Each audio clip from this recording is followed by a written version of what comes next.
Hello and welcome back. Today we have Playing Through My NES Collection number 2, Ghosts and Goblins. Developed and published by Capcom, Ghosts and Goblins was originally released for arcades in 1985 and was extremely popular and commercially successful. A year later, it was ported to the NES and was just as popular on home consoles. Considered one of the most difficult video games of all time, Ghosts and Goblins is a side-scrolling platformer that sees the player control an armored knight, Arthur. Arthur is enjoying a peaceful and romantic date in the graveyard with his sweetheart Princess Prin Prin when they are rudely interrupted by an evil demon, Satan.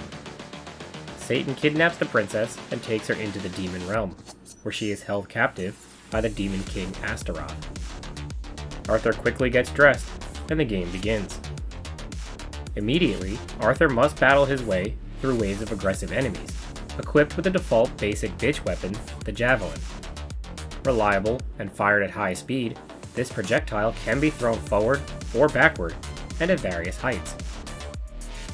Arthur can jump or duck to adjust his aim, but the general controls are basic and a bit clunky. When equipped with a suit of armor, Arthur can withstand a single enemy attack, but getting hit will leave him half naked and vulnerable to death. A second hit will result in death unless he can find another suit of armor, but this is a rare occurrence. Arthur starts with just 3 lives, and if all are spent, it is game over, with no continues, and the player is sent back to the very beginning of the game. However, some levels do have checkpoints if you die with extra lives remaining. This game is considered one of the hardest of all time for a reason, and many game overs should be expected.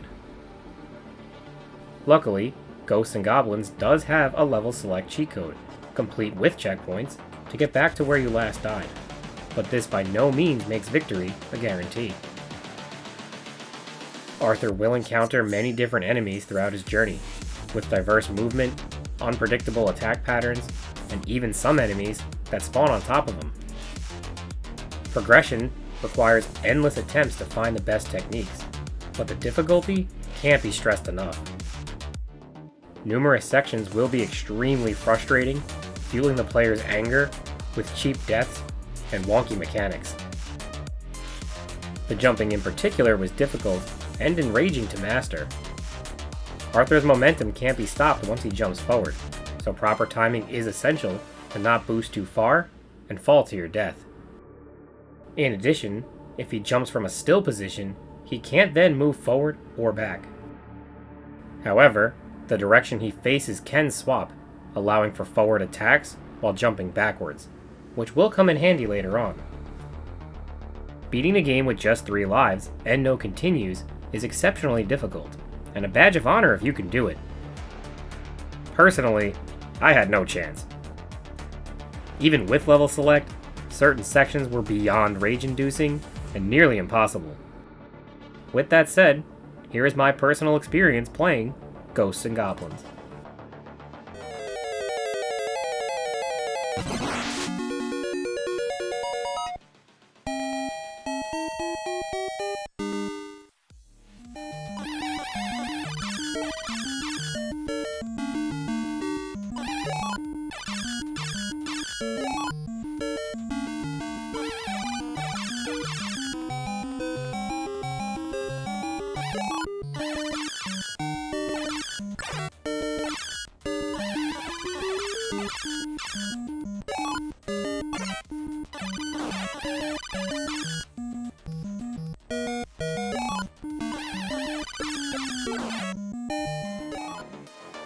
In Level 1, Arthur fights his way through the graveyard, and as he does, different items will drop in the form of extra points or weapons.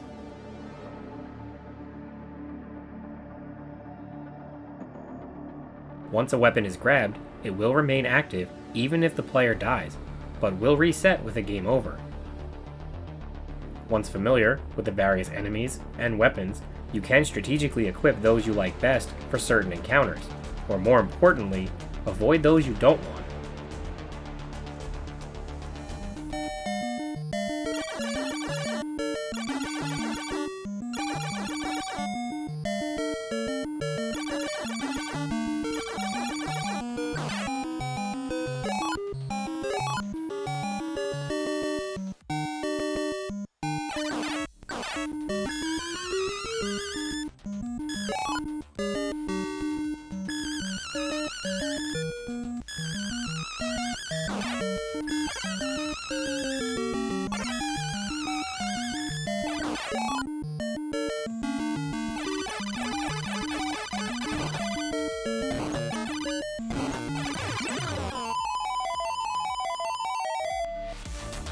At the end, the first boss, a unicorn, can be taken down with relative ease, unlocking the path forward with a special key.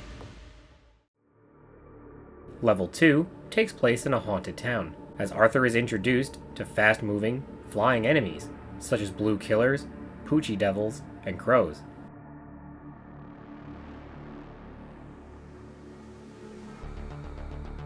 Following this, you will have to get through big men that patrol and can take many hits with their bullet-spongy and muscular bodies.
In this next section, the jumping mechanics are the real enemy, as the player must get a feel for the momentum and physics.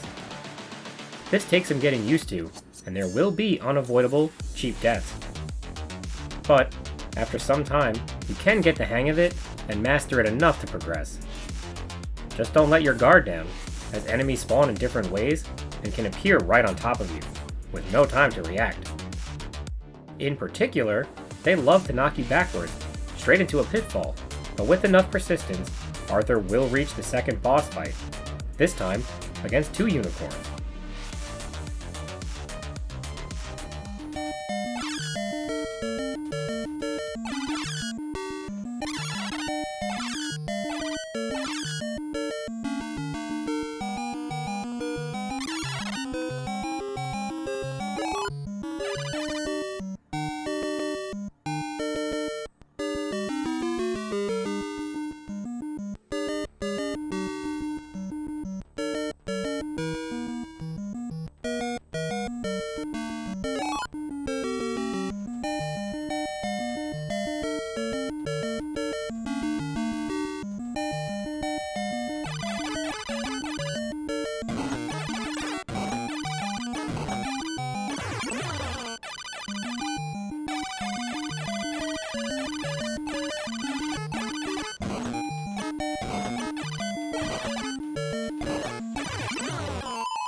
But again, he emerges victorious.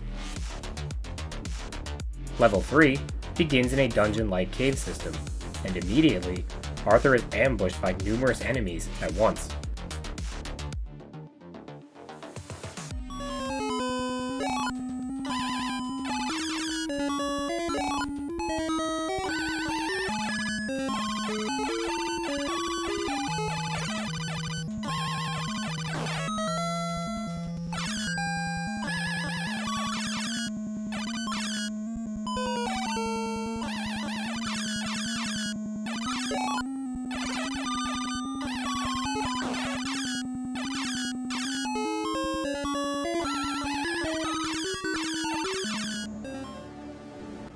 After a little while, the cave darkens, and the difficulty spikes. It is here that Arthur encounters the first of many red Aramers that fill the dungeon. These aggressive and fast-moving foes are unpredictable and can overwhelm Arthur in short order. If lucky enough to take one down without any damage, even more await just a little deeper. I greatly struggled at this part, as the red Aramers were very difficult to take down in confined areas with changing platform heights. They were much easier to battle on flat ground, but that just wasn't an option here. Although it didn't always work, I had the most luck when jumping backwards down a ledge and attacking forward.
After countless deaths, I finally reached the boss fight. However, my reward was a strange glitch that instantly killed me. Despite this, I powered through and eventually got back, took my time moving forward, and it happened again. Unfortunately, this soft-locked me, and I was forced to use level select to move on to level 4. What was supposed to happen was a dragon appearing as the boss. I'm not sure exactly what happened, but I believe it had something to do with my console. Although I do play with the original NES cartridges, I play them on a Super Retro Trio from RetroBit. It is rare, but occasionally glitches like this will occur with the console. I would say greater than 90% of the games work without issue, and this was the first that affected gameplay.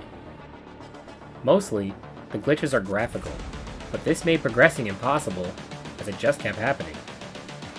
Fortunately, with level select we can move on, but if this is a known issue with the game itself, let me know in the comments. Level 4 begins with intense platforming, as Arthur must ride clouds through the sky, followed by blue killers, but compared to the red Aramers from before, this was no issue.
At the end, Arthur encounters the same boss we should have seen in level 3, a dragon.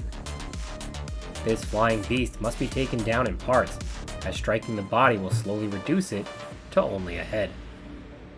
However, if like me you are stuck with just the basic javelin, you're shit out of luck, as the head is immune to its attacks.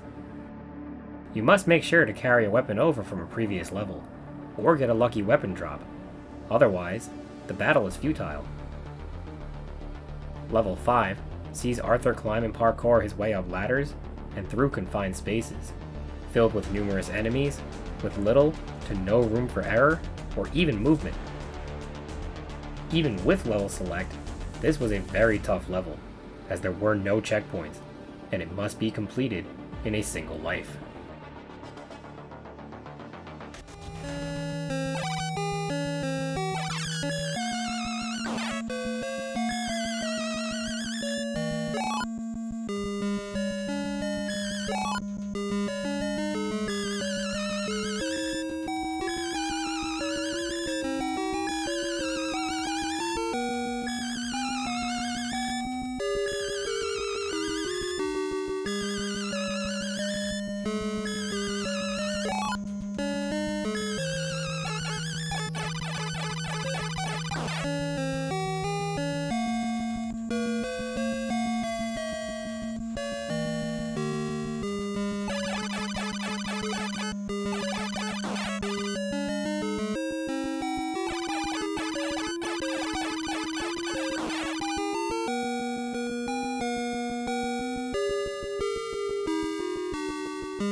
Reaching the end, we'll see Arthur face off against the beast that took Princess Prin from the graveyard, Satan. This giant devil is an even more difficult version of a red armor, with unpredictable and aggressive movement, invulnerability at times, and high speed. Level 6 was essentially a boss rush, as Arthur had to take down a unicorn, dragon, and 2 Satans. It is essential to utilize the cross-shield weapon that will drop. Otherwise, you are rewarded with a return to the beginning of level 5. This was by far the greatest challenge of the game, and one I just couldn't get past. But if you are able to make it through with the cross, you will take on Astaroth in level 7.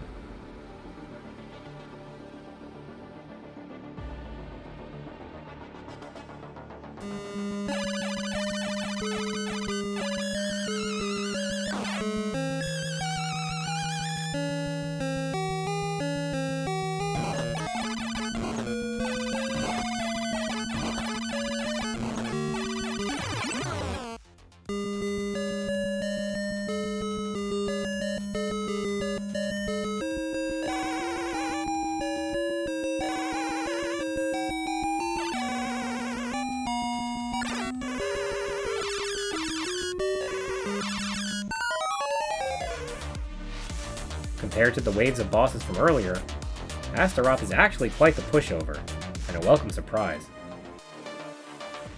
However, defeating him is only the beginning of a whole new and challenging adventure.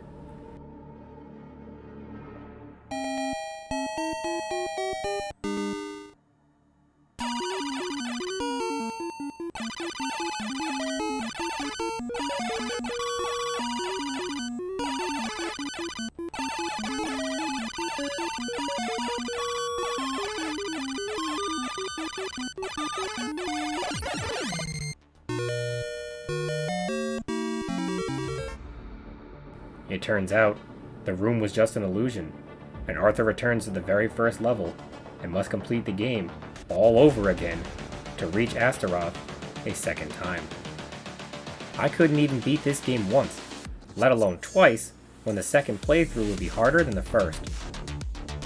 If you are one of the few people that can unlock the true ending in the intended way, then I tip my hat, as that is a massive and truly impressive feat. Luckily, with level select, we can get right back to Astaroth, and don't even need the cross to take him out a second time.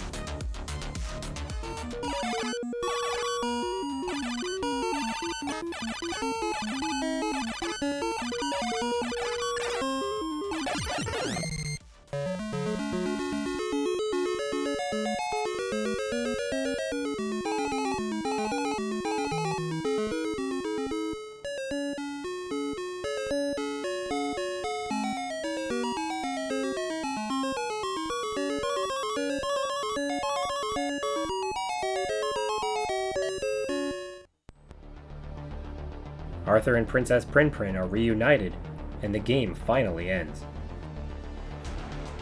Overall, Ghosts and Goblins is a classic arcade game that was the starting point for a terrific franchise. However, its reputation as one of the hardest games of all time was spot on. This game was riddled with annoying enemies, cheap deaths, game overs, and clunky controls. The frustration you will experience cannot be understated, and I can't even imagine beating the game twice with just 3 lives to get the true ending. I limped my way through much of it, and had no shot, even with level select, as so much was an unforgiving, unfair, and unpleasant time. With that being said, I do recommend playing this game and experiencing the adventure for yourself, as it is a classic that should at least be tried once. Using level select, you can freely explore the different levels and get a feel for what the game was, without getting stuck behind the difficulty spikes. Playing casually, without worry, was actually a fun time, as the haunted vibes and spooky enemies could be appreciated without the stress of trying to complete the game. I don't recommend putting yourself through the pain and suffering that is beating it properly, unless you are a masochist, or an extremely talented and patient gamer. Ghosts and Goblins laid down a solid foundation for ghouls and ghosts to build upon, so if you are a fan of the later games, you should give this one a try. Just know, it is a very, very hard game. Thank you for watching, and I will see you next time for playing through my NES collection, number 3.